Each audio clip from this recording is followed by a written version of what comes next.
Do you guys hear that? Is that boss music? Go naked and just go with the sword, and that's it. What do I do with all this? It says it in the title. I'm a slut for roguelites. Hello, and welcome back to the Unearthing Games Podcast. I'm your lead excavator, Nick, and today I'm joined by Erica. Hi. And we dig games. So, what you been up to this week, Erica? How's it been going since last time? It's been pretty good. I played a few games. The one I'm going to talk about, I feel like I played another game. We've been playing some Stardew Valley. Oh, yes. We haven't gone back to our Minecraft, which I'm a little sad about. Or the Nancy Drew game I was playing, which I'm also sad about. We will. I think we need to actually work on our scheduling. Mm-hmm. Because there's so many things we want to do that it's very easy for us to get caught on one and then let the 5 other things fall to the wayside. Yeah. Because I also want to make sure I schedule myself some Valheim time. Yeah. Okay, sorry. Okay, so you've been playing a lot of games, but not the ones that we talked about before. So what have you been playing? I just said I've been playing Stardew and Minecraft, and then the game I'm going to talk about this week. Yeah, I think that's pretty much it. I started crocheting a new thing. Organizing my craft room has been my goal. It's been a bit of a mess since the end of last year, and I need to clean it up. Well, I mean, I've seen you. You've got this cool little, it's a yarn winder, right? Is that the official term? Yeah.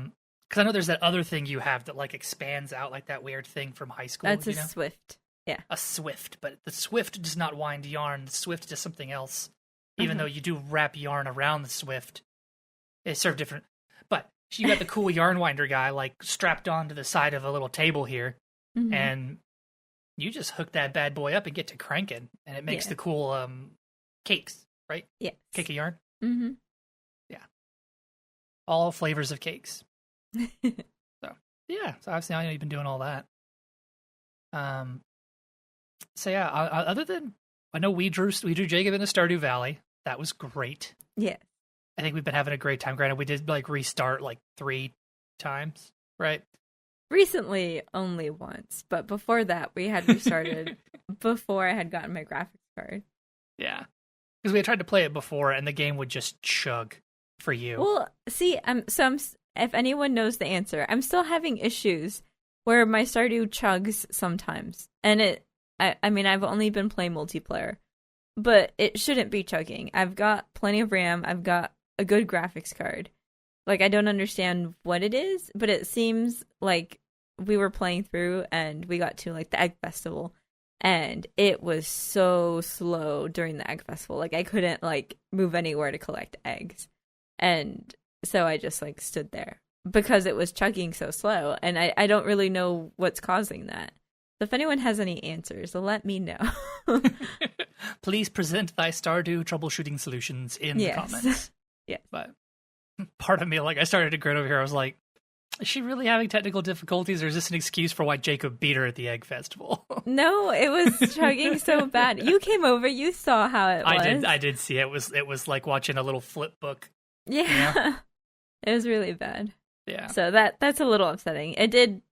The last time we played it wasn't as bad, but it'll happen every so often where it just slows down, and I lost fish doing that, and it was annoying. I was just about to catch it with the treasure chest, and then it started chugging and I lost it.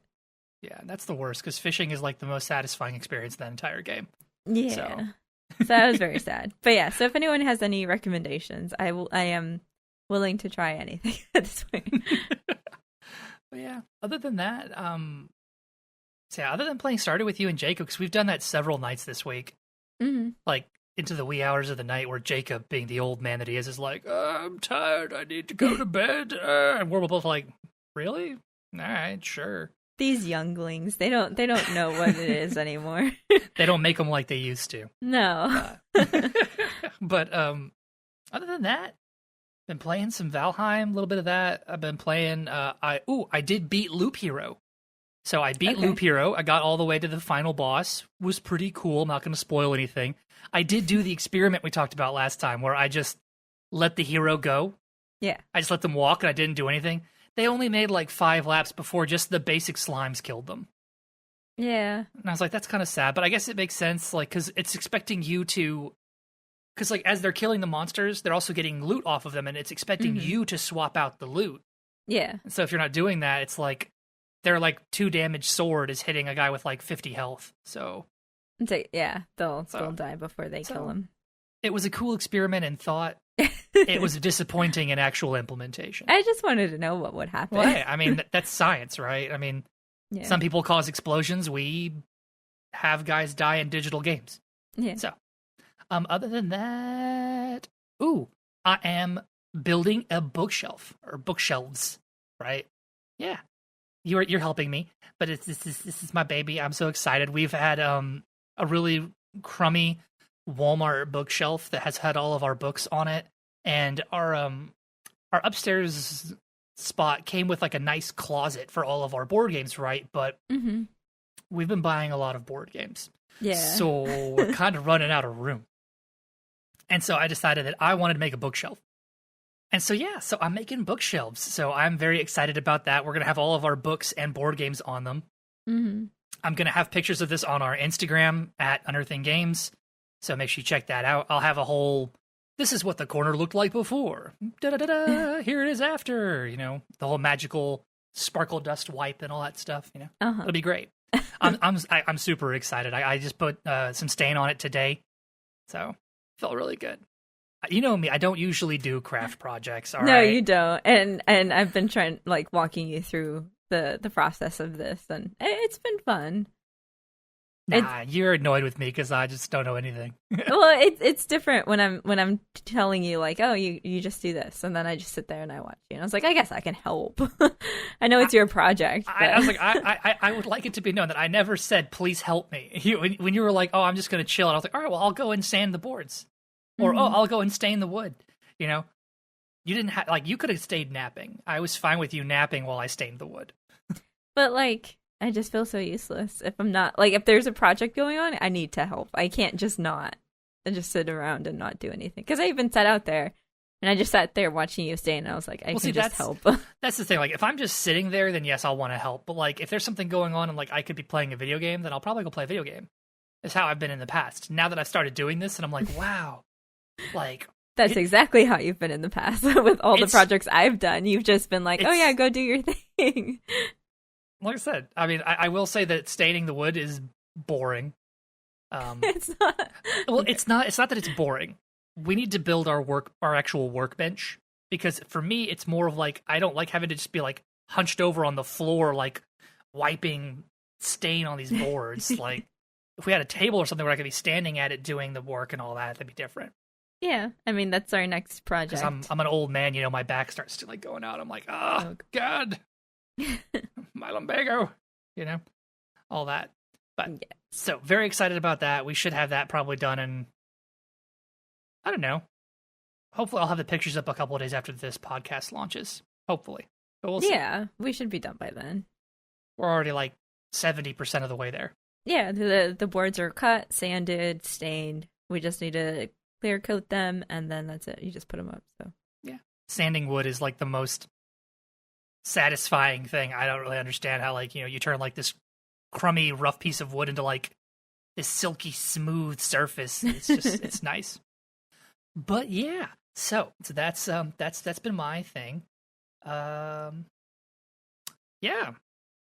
I guess we've had a fairly uneventful week. Yeah. Well, all right. Well, I guess why don't we jump right into it, Erica? Why don't you tell us about the game you played this week? Sure. So I am very excited about this game. It's one of my new favorites, I think. This is The Battle of Polytopia, and this is developed and published by Midjawan Games. I think I looked it up. I think that's how you say it. Midjawan AB. It doesn't have games on it. But this game is tagged as a strategy turn-based single-player 4X colorful game. Okay.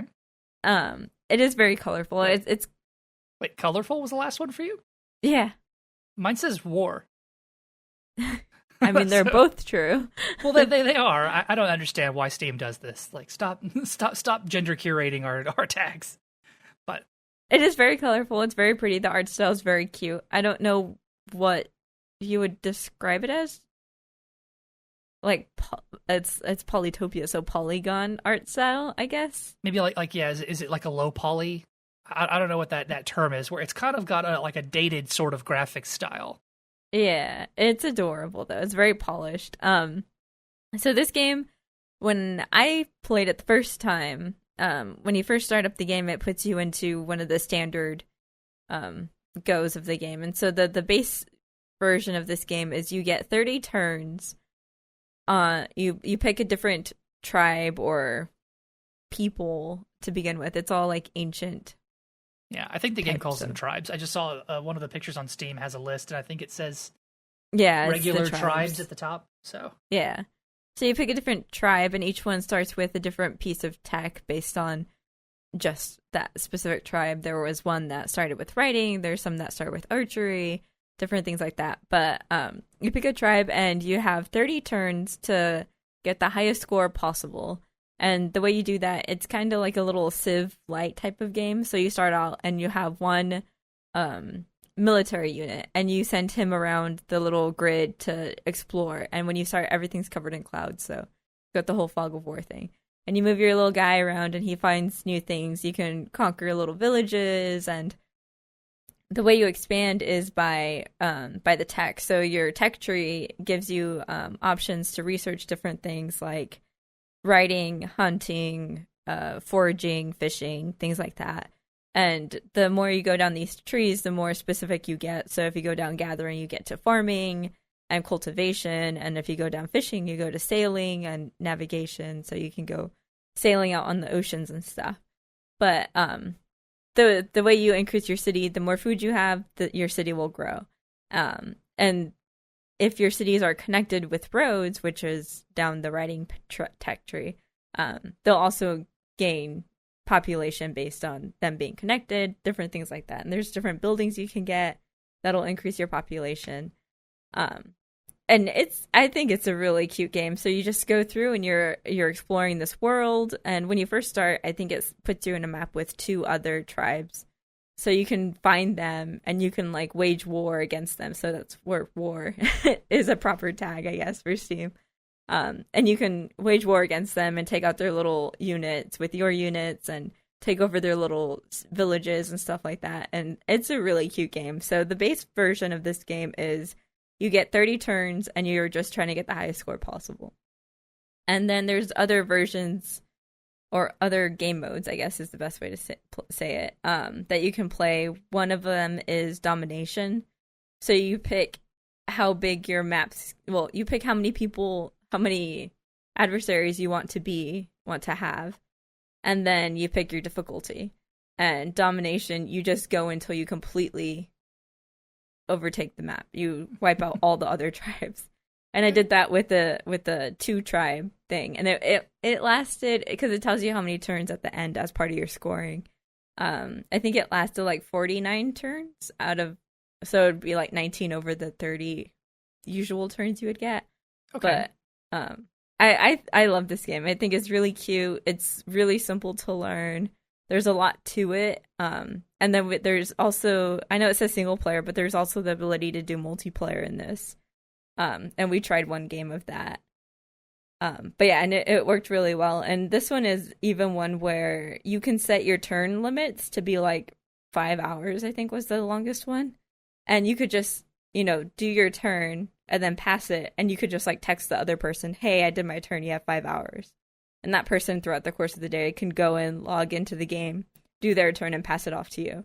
So it's a good game to do, kind of like like in the olden days when they would do like mail chess. Game by mail. Yeah.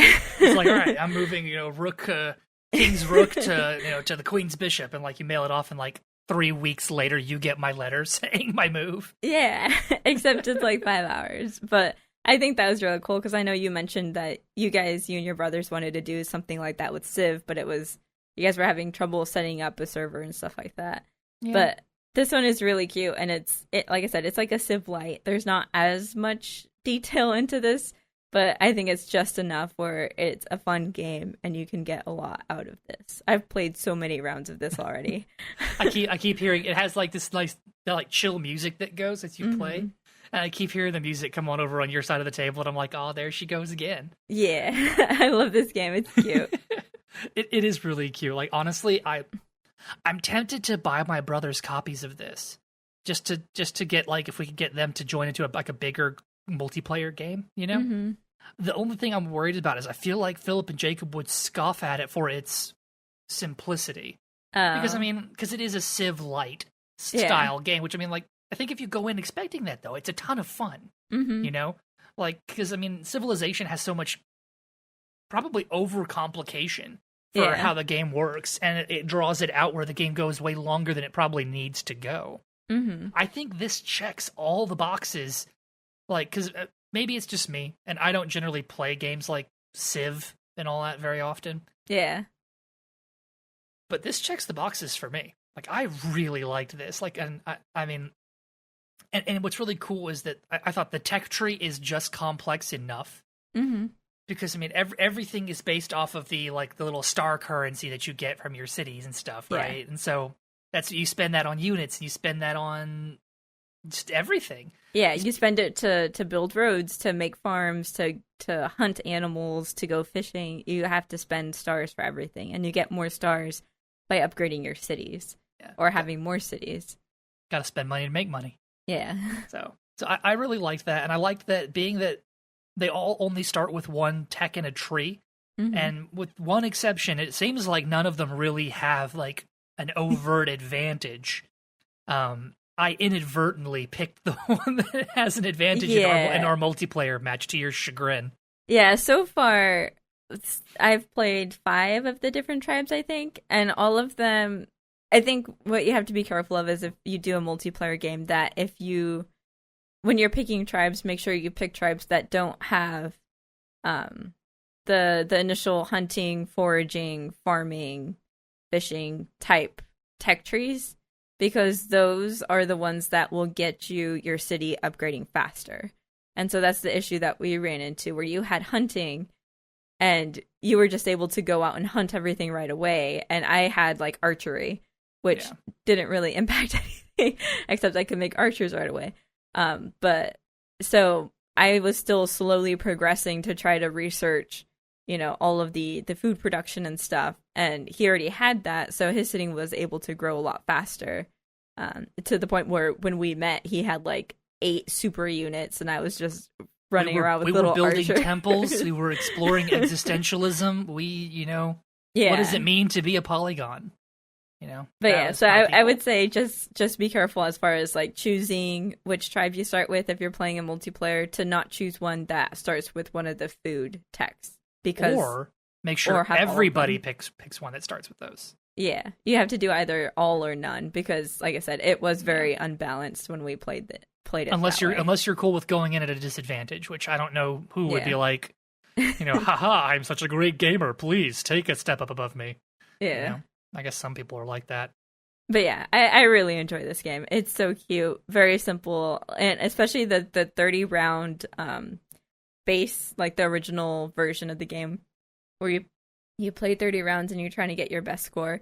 It goes by so fast, so you can play like I said, I've played so many rounds of this, just sitting here like, okay, next round. I obviously am not getting the high scores because they're like close to 200,000, and I'm getting like 50,000. Yeah, I don't understand that. I think I got like 30, and because after we played our multiplayer thing, I was like, this is actually pretty cool. Maybe I'll give this a try. And so I did play one solo match, and yeah, it went super fast. Like, I was so surprised. Yeah. Granted, I only made like 30,000, 20,000 points in comparison to like the 250 or whatever that's on the leaderboards. I don't know how the heck they do that.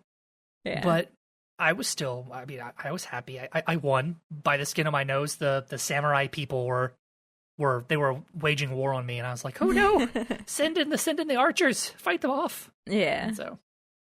But yeah, I love this game. It's cute. The maps are a little small. I feel like maybe if you add more adversaries, you'll get bigger maps. Well, because I think you can add, if I'm reading this correctly, you can go up to 15 players in the game. Yeah. Could you imagine how big that map is? Like, wow. I kind of wanted you to do a domination type of thing 15 players? with 15 of the AI. Like, that would be pretty interesting. Oh man, do it.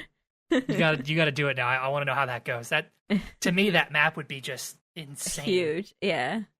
So, and it looks like it's got some DLC. I'm guessing those are probably just other tribes, right? Yeah, it looks like all the DLC are different tribes you can get. Which, that's a thing. Yeah. No, I mean, that's cool. I mean, if... It starts with initially, how many tribes does it start with? It's quite a few. I haven't even played most of them. It's 12. Yeah. 12 tribes initially. Yeah. And they're all based on, like, historical groups, like... Mm-hmm.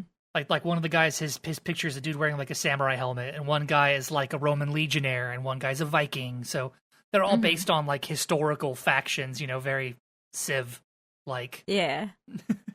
Yeah, I really like this game. But yeah, so that was the Battle of Polytopia, by Midjuan AB. They did a fantastic job. Yeah. Midjuan, say kudos.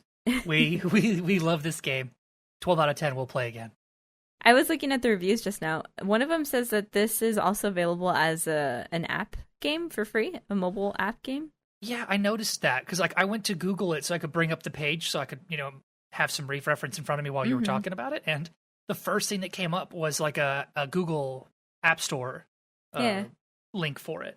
I think that would be a good starter too if you don't know for sure if you want to. It's not that expensive. It's what $15.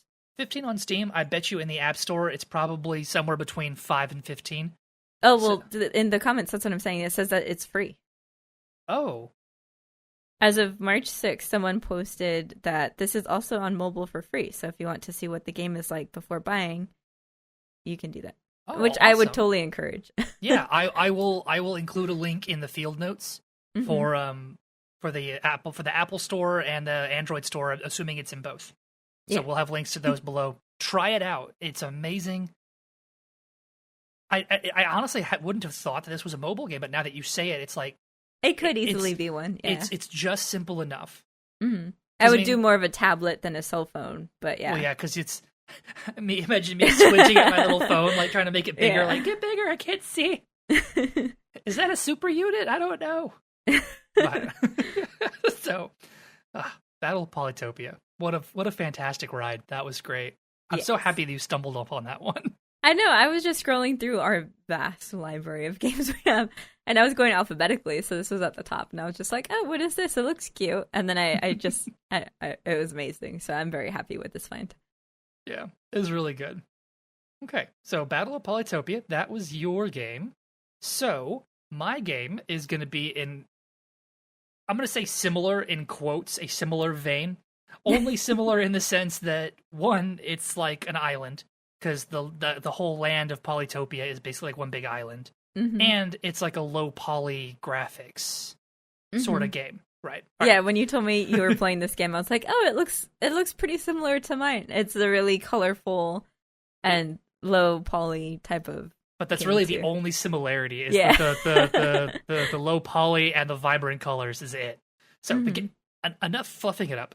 The game that I played this week is called Islanders.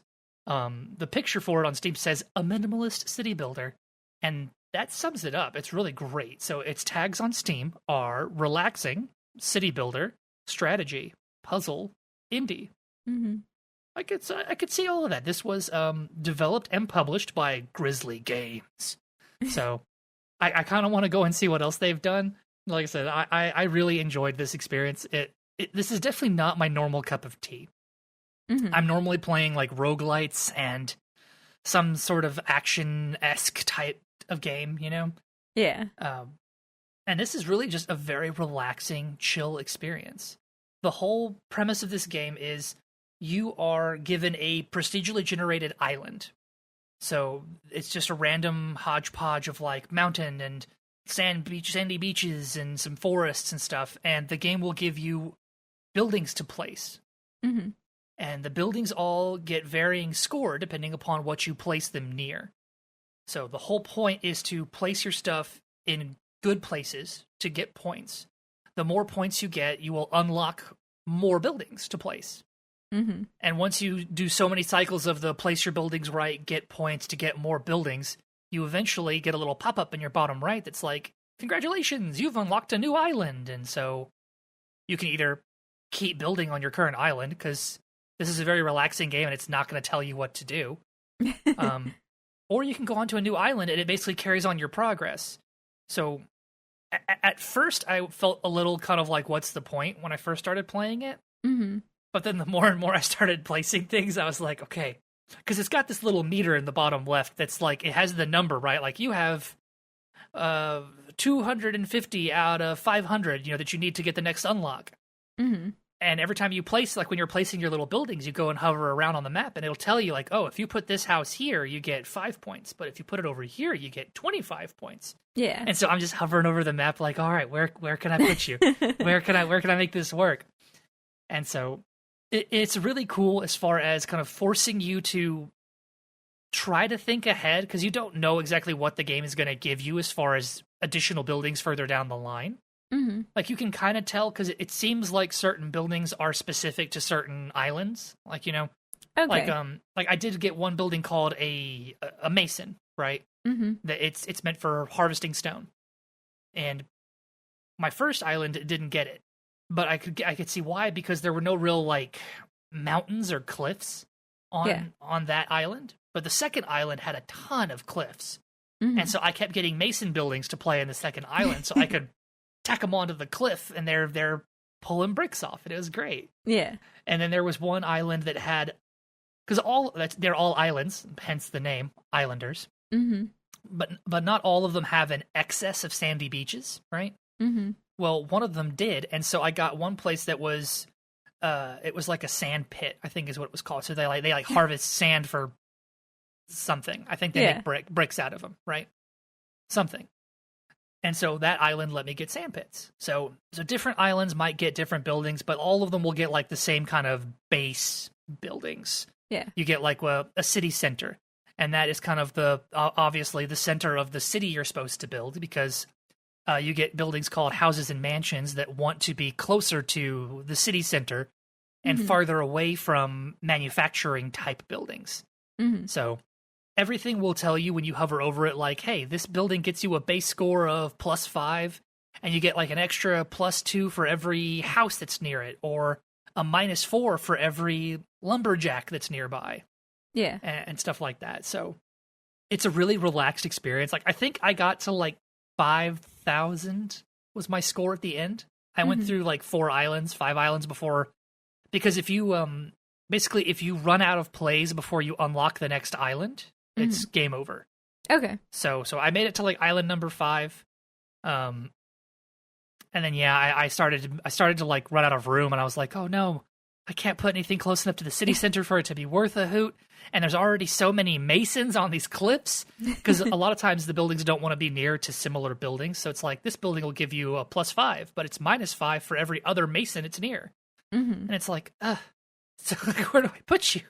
So, yeah, I really liked it. It's like I said, and it had just the most relaxing soundtrack. It was just so chill, and you could hear like the ocean waves coming up on the island, and I'm just like, just chilling, having a good time. I really like. Honestly, I feel like this might be more up your alley. I know you've been eyeing a couple of games that are like this. Mm-hmm. So I think I'm definitely gonna kind of twist your arm and make you try it out. Yeah, no, I think I'll definitely try this, and I think it'd either be one that I'm sitting there for a very long time just playing because you can, or it'll be one that I go on and I do a little bit and then I'll exit and then come back the next day and do a bit more. Oh, and that was one thing. If you don't fail, right, like you don't run out of moves, you can come back whenever. It saves your progress. Yeah, because like I did that. I played this over a couple of different days. Where I played a little while, earn a couple thousand points here, log off, earn a couple thousand points there, log off. Yeah. And so I drew it out over the course of like 3 days. So it was not continuous playthrough. I do like that it was refreshing to me, being that I'm like a roguelite person, and so I'm so used to every run is self-contained and you have to do it all now or you start over. Yeah. This was nice to have something where it was very chill and kind of like, hey man, you could put that house down, or you could come back tomorrow. It's up to you. So very, very relaxed. It was nice to have like a cider up here and just chilling, building my little island. It looks really good. I will definitely try to play this one. Yeah, I'll definitely. Like I said, I don't think it's a relatively. I mean, relatively new. It's 21. It's 2021 now. This came out in 2019, so relatively new as far as the video game industry is concerned. And it's actually dirt cheap. This game is $5, $4.99. Yeah. So if you're looking for just a chill, relaxing experience, like even if you can just get a modicum of relaxation out of this, it's worth $5. Yeah, it's got great reviews. Like realizing that now, like I bought this a while back after watching a YouTuber play it, and it fell into the mountain of shame that is my game catalog. And I dug it up. But knowing how cheap this is now, I'm probably going to buy copies of this for like my family and stuff. Yeah. Because I could see like my younger brother and maybe even my older brother both enjoying this. Mm-hmm. And I want to support stuff like this. So Grizzly Games, y'all did a fantastic job. I don't know what else you've done. But this is great. And you deserve all the love and support. Okay, so they've done one other game called Super Flight that looks like it has a very similar art style as far as this like polygon sort of thing. But it looks like you're a bird and you're flying through like cliffscapes. Yeah, I saw that. So that looks kind of neat. I'll have to check that guy out, because that was apparently their first baby that was out in 2017. So I'll have to look that guy up and see what I can find. But yeah, Grizzly Games. Islanders by Grizzly Games. Quite relaxing. I had a ton of fun with it. I want to go back and see if I can get a higher score. Because when you do get your score, it shows you the leaderboard. And naturally, I felt like I did great getting 5,000 points. I did not. I did not do great. I think I was like in the like 500s. Like I was in the 500s somewhere next to a whole bunch of other people that had the exact same score. So apparently like 5,001 is pretty common. Yeah. So I gotta do better. I wonder if I could break 10. Maybe I could break 10,000. That'd be like just so that'd be so great. Yeah. All right, so those were our two games this week. We had The Battle of Polytopia and Islanders, both some low poly. I hope that's the right. I hope I'm using the right term for that. Low poly graphics, but really fun times. Yeah. I love games that prove you do not have to have like hyper realism graphics to have a great time. Yeah, I don't even really like the hyper realism. I feel like we've talked about that before. I don't care for the hyper realistic type of graphics. But I love ones that even like kind of take a turn back, and they like kind of prove that like, hey, this is stuff that could have been made like on an old computer and played on an old computer, and you would have had a great time back then, and you're having a great time now. So yeah. So those were fantastic. Now it is time for our board game. We are super excited to talk about. We got the Stardew Valley board game. Yes. We were lucky enough to get in on the ground floor. I think with this one, Erica had noticed that Concerned Ape had tweeted like, "Hey y'all, I did a thing," and he had like a link to his board game. And she was like, "This is cool," and I was like, "I'm buying it." Like, literally as she was talking about it, I was ordering it, so I wasted no time. And then like within 24 hours. I think they had sold out of all the copies, which was a bit sad. But I mean, he's already said that they're working on more of it. So, Stardew Valley, the board game. This was designed by Eric Barone. Hopefully, I said that right. It might be Barone, who is Concerned Ape, and Cole Medeiros. Hope I said your name right. Fantastic game. The artists were Alex Vandera, Gustavo Goose Gutierrez, Justin Williams, Luke Aiello? Wait, there's 4 more. Tell me who the other artists are. I need to know. Oh, here we go. Okay, Christine McTurnan, Ed Puella, Rachel Lapido, and Gina Salvador. So they all did a fantastic job. The art for this game, it was so great to see, like, pixel art characters being like interpreted like in actual like drawings and sketches and artwork and all that. I thought they did such a fantastic job. Like I really enjoyed this one. Mm-hmm. But enough gushing from me. Erica, you want to talk about maybe a little bit of the gameplay instead of me gushing over the game? Yeah, so Stardew Valley, the board game, it follows very closely to Stardew Valley, the video game, in that you have inherited this farm from your grandfather, and he has a set of goals for you to complete during your year. So this game only takes place over a year. I think the video game is 2 years. But in the year, you'll randomly choose what your grandfather's goals are. I think the ones that we got were upgrade tools, make friends, and own farm animals. That's it, yeah. So you have those goals, and then you also have the community center, like the video game, and the community center are different little bundles that you need to donate different resources to.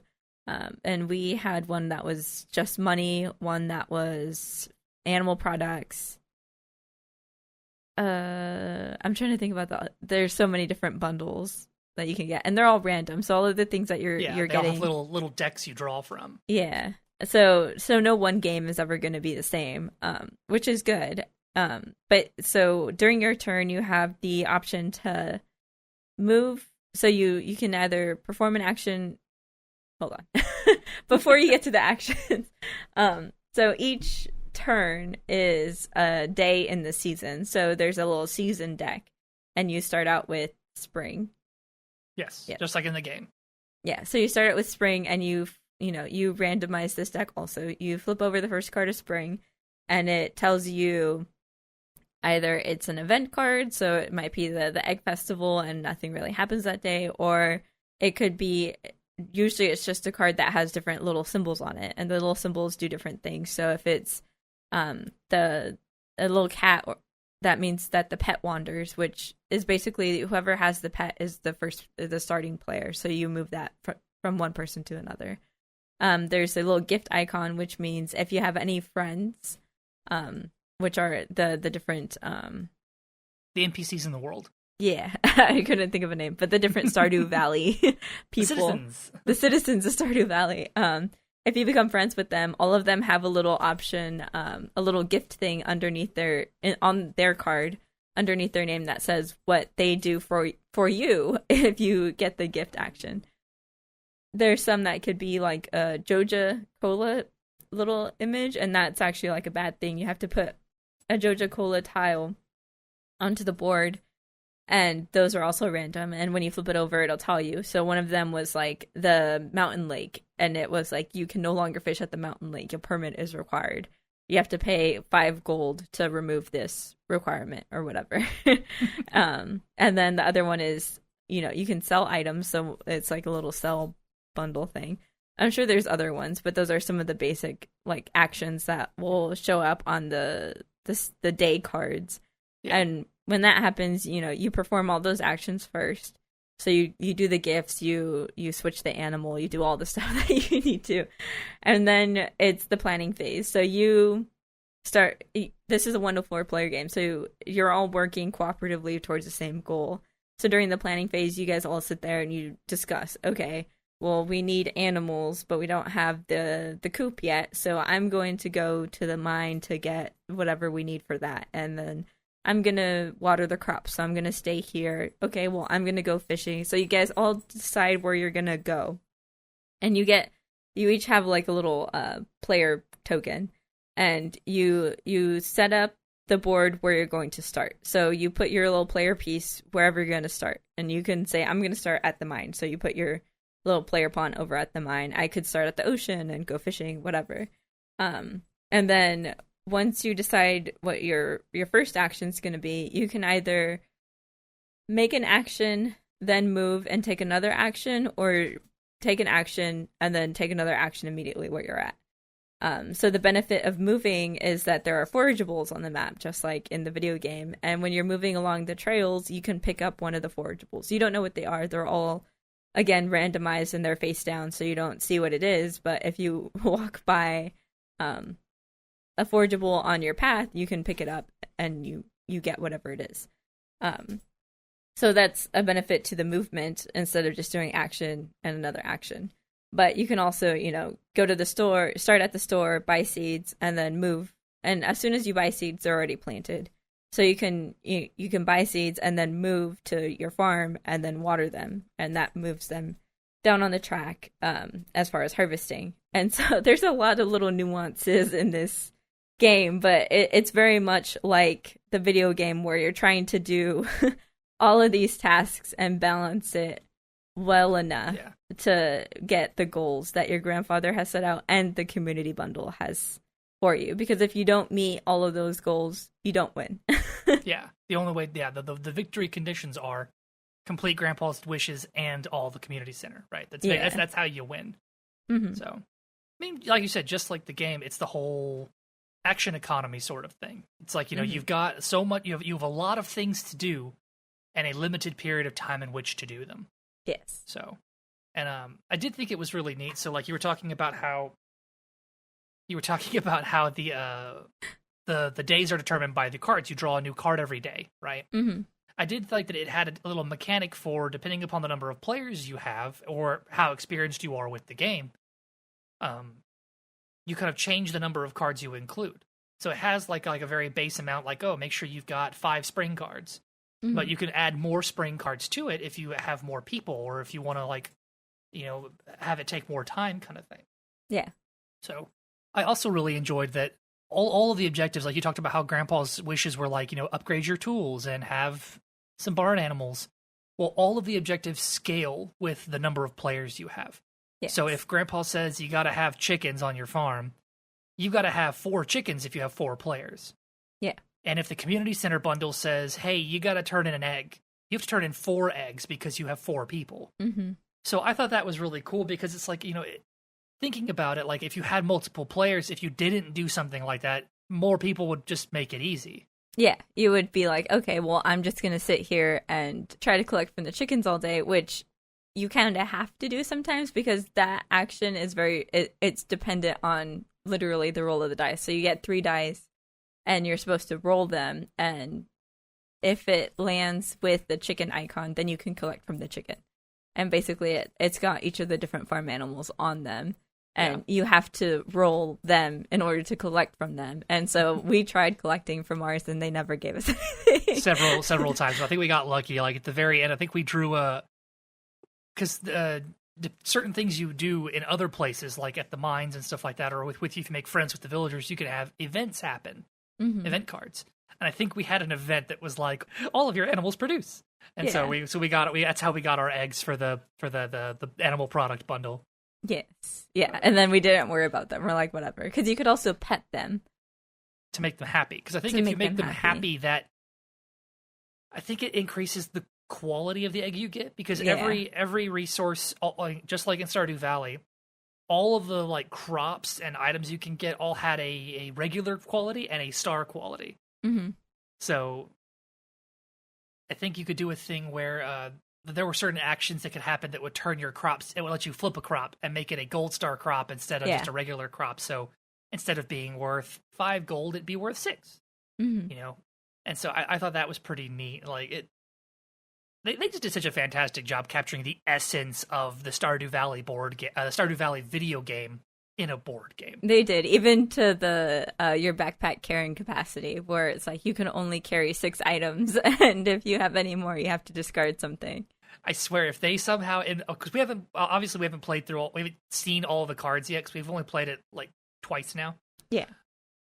If there's a card in there that's like, Pierre sends you a flyer saying, buy a bigger backpack, I'm going to be like, I swear I'm going to throw this deck across the room. Because I hate when that happens in the game. Like, you max out your backpack, and Pierre's all like, hey, man, come buy a backpack so you can carry more cool stuff.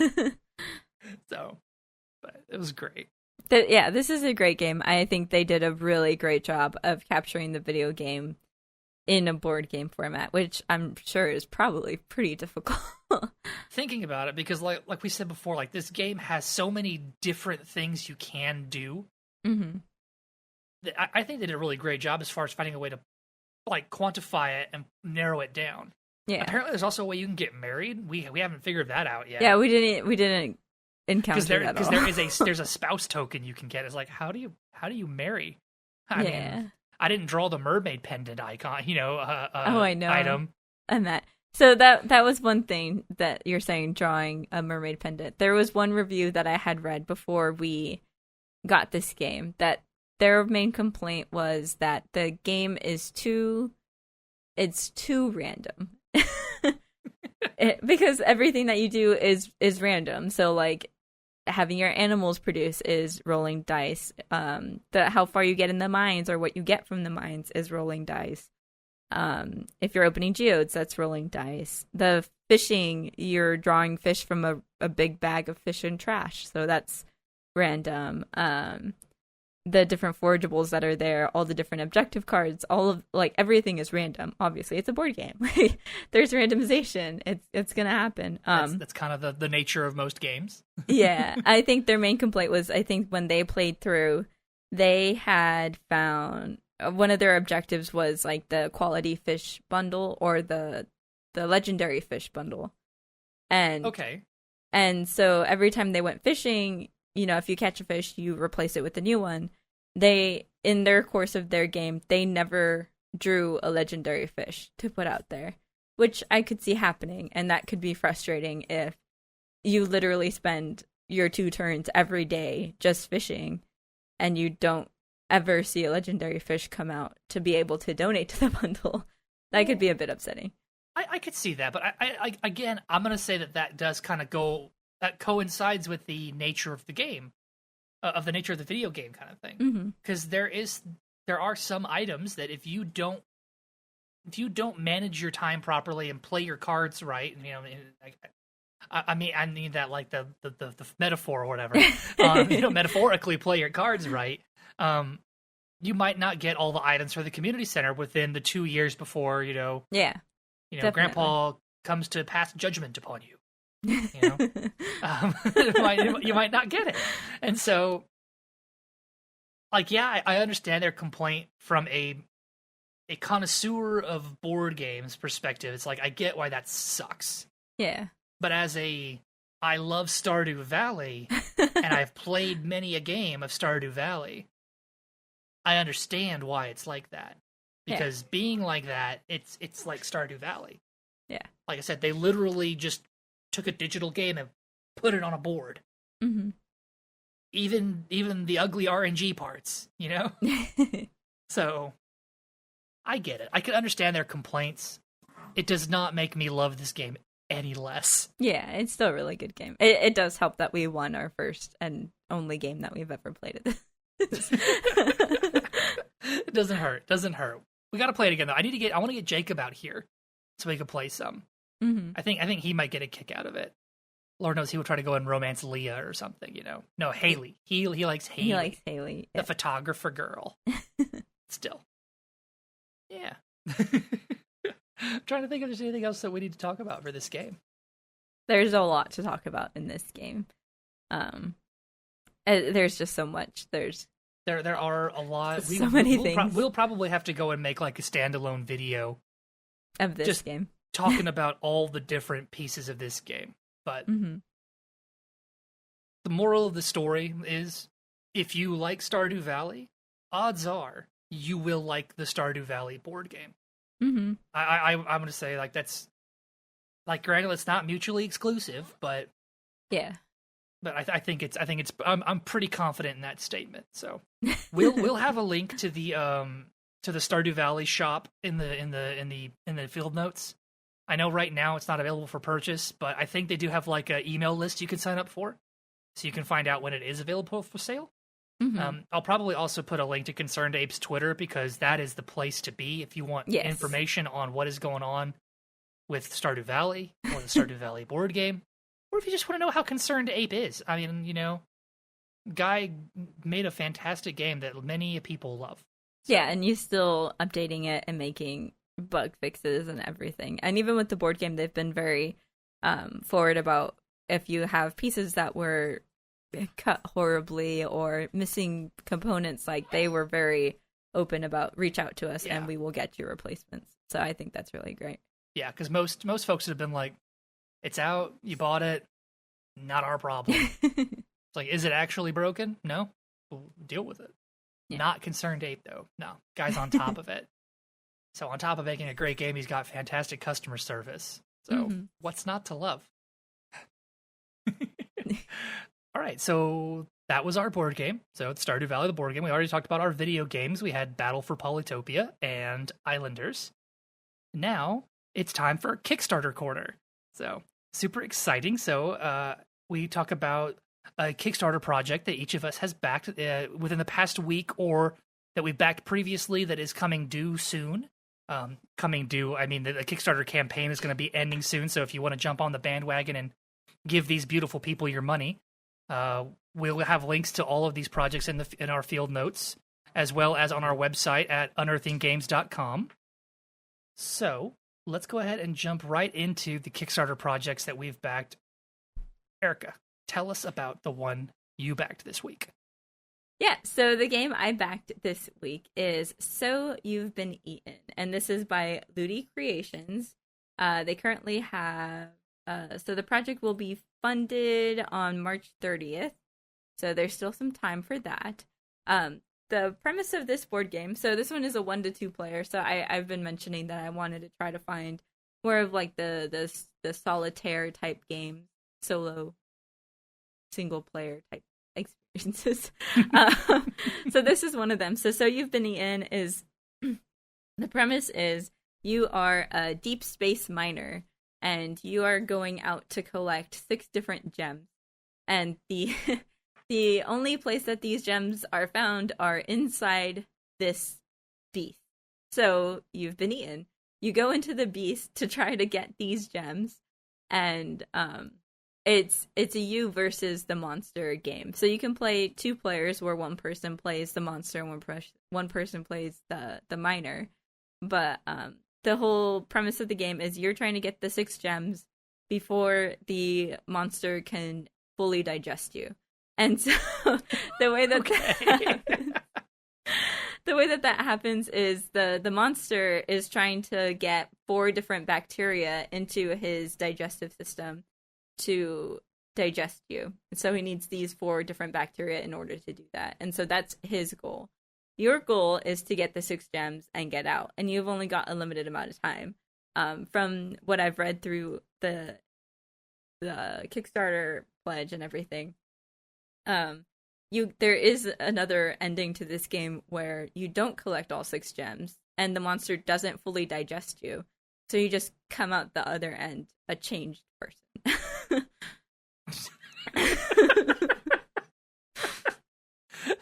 For some reason, all I can imagine is that scene from Men in Black where he like runs up to the alien and he's like, "Eat me!" You know, that's all I can think of is like what this guy did to this interstellar beast that has crystals growing in its stomach.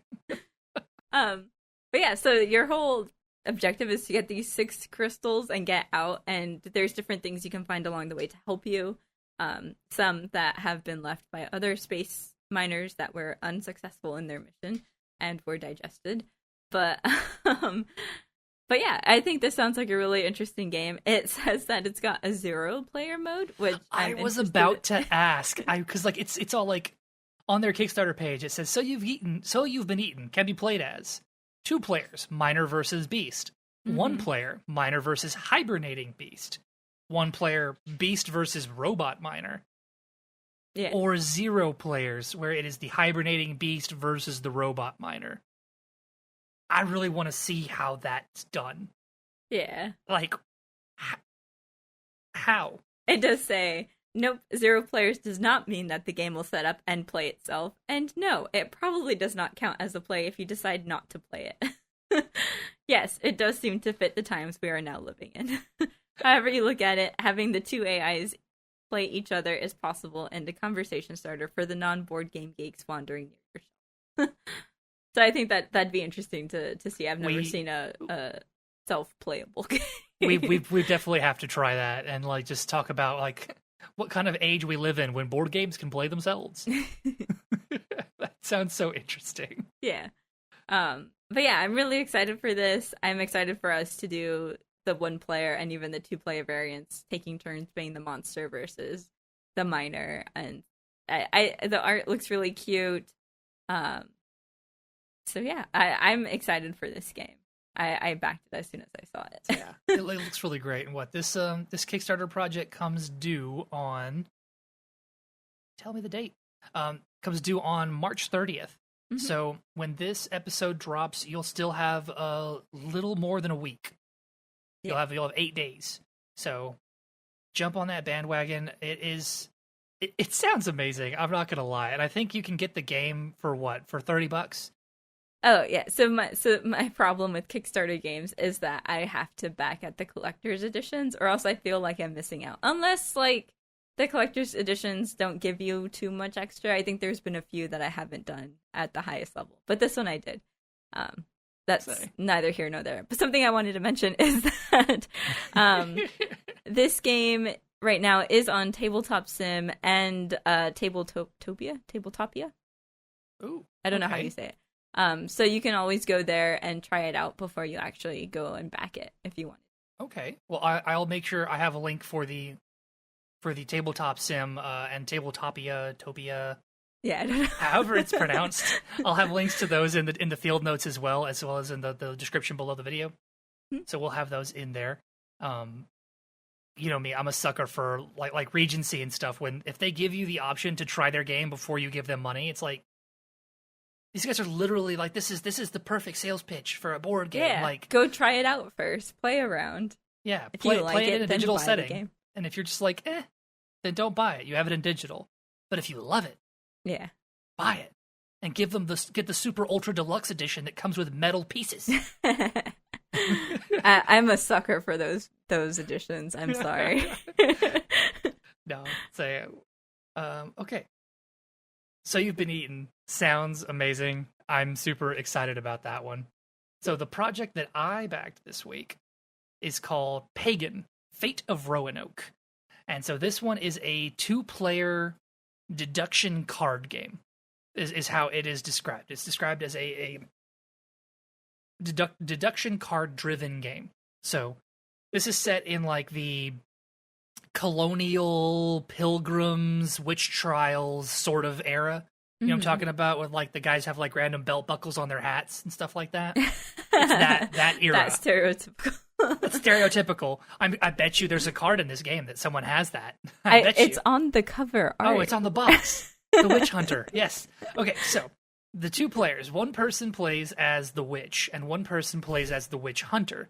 Okay. And so this seems kind of like it's a deck building, drafting sort of game. Okay. So basically, both of you are trying to basically leverage the village against each other. Mm-hmm. So the elders of the village know that there is a witch among them, and so they have called upon a witch hunter to come and suss out the witch from amongst the faithful. Mm-hmm. And so the witch hunter's whole thing is he has to figure out who the witch is out of all of the different townsfolk, because you lay out a board of them, to determine who all's out there. Uh-huh. So he has to determine who of the townsfolk is the actual witch, while the witch is using the townsfolk to get them to collect ingredients for her potions. And so she is basically trying to finish crafting all of her potions and to strengthen her familiar before the end of the game. Okay. So like her whole thing is like she needs to finish casting her spell and then make her monster protector strong enough to kill the witch hunter. Basically. Is her goal before she gets caught. Well, obviously. Obviously. You don't want to be burned at the stake. I mean, nobody really does, right? I mean, so that's the base premise of the game. It looks fantastic. I honestly am super excited to try this one out.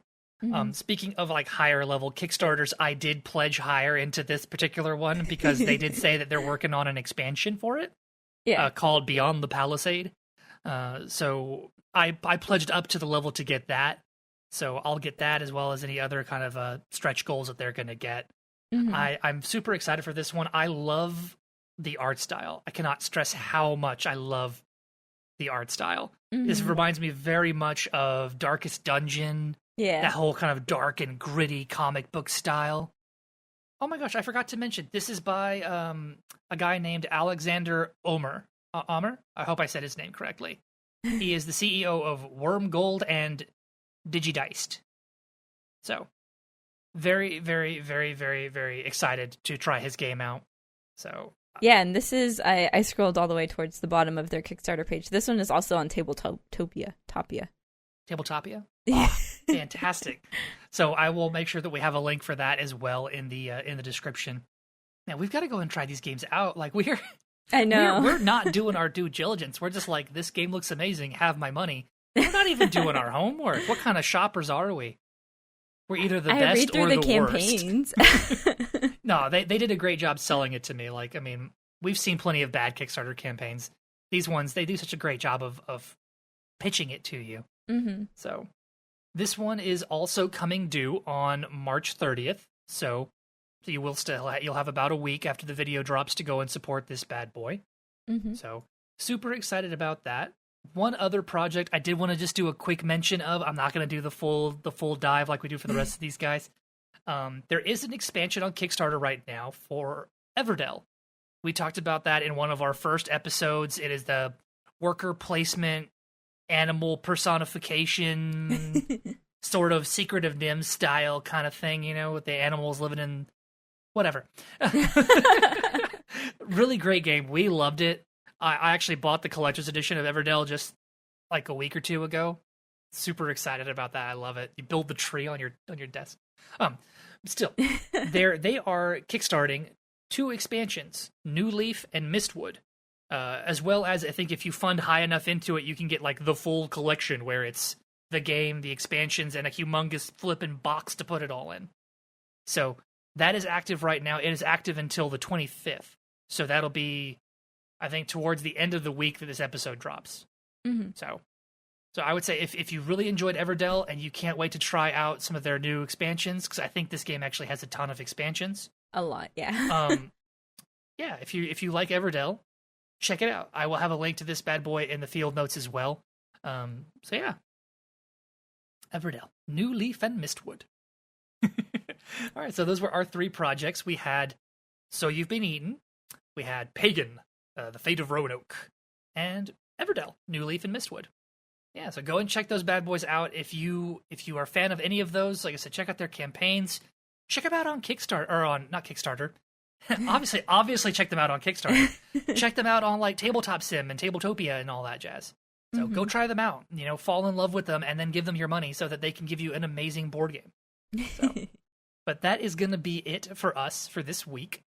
Thank you all for taking the time to listen. I hope that y'all have been enjoying this. I hope that you like the Kickstarter Corner. I know we have a good time talking about it because we are a sucker for crowdfunding projects, especially when it comes to board games and video games. So yeah, that's going to be it for us for this week, and we will catch you guys next time. So, toodles. Bye.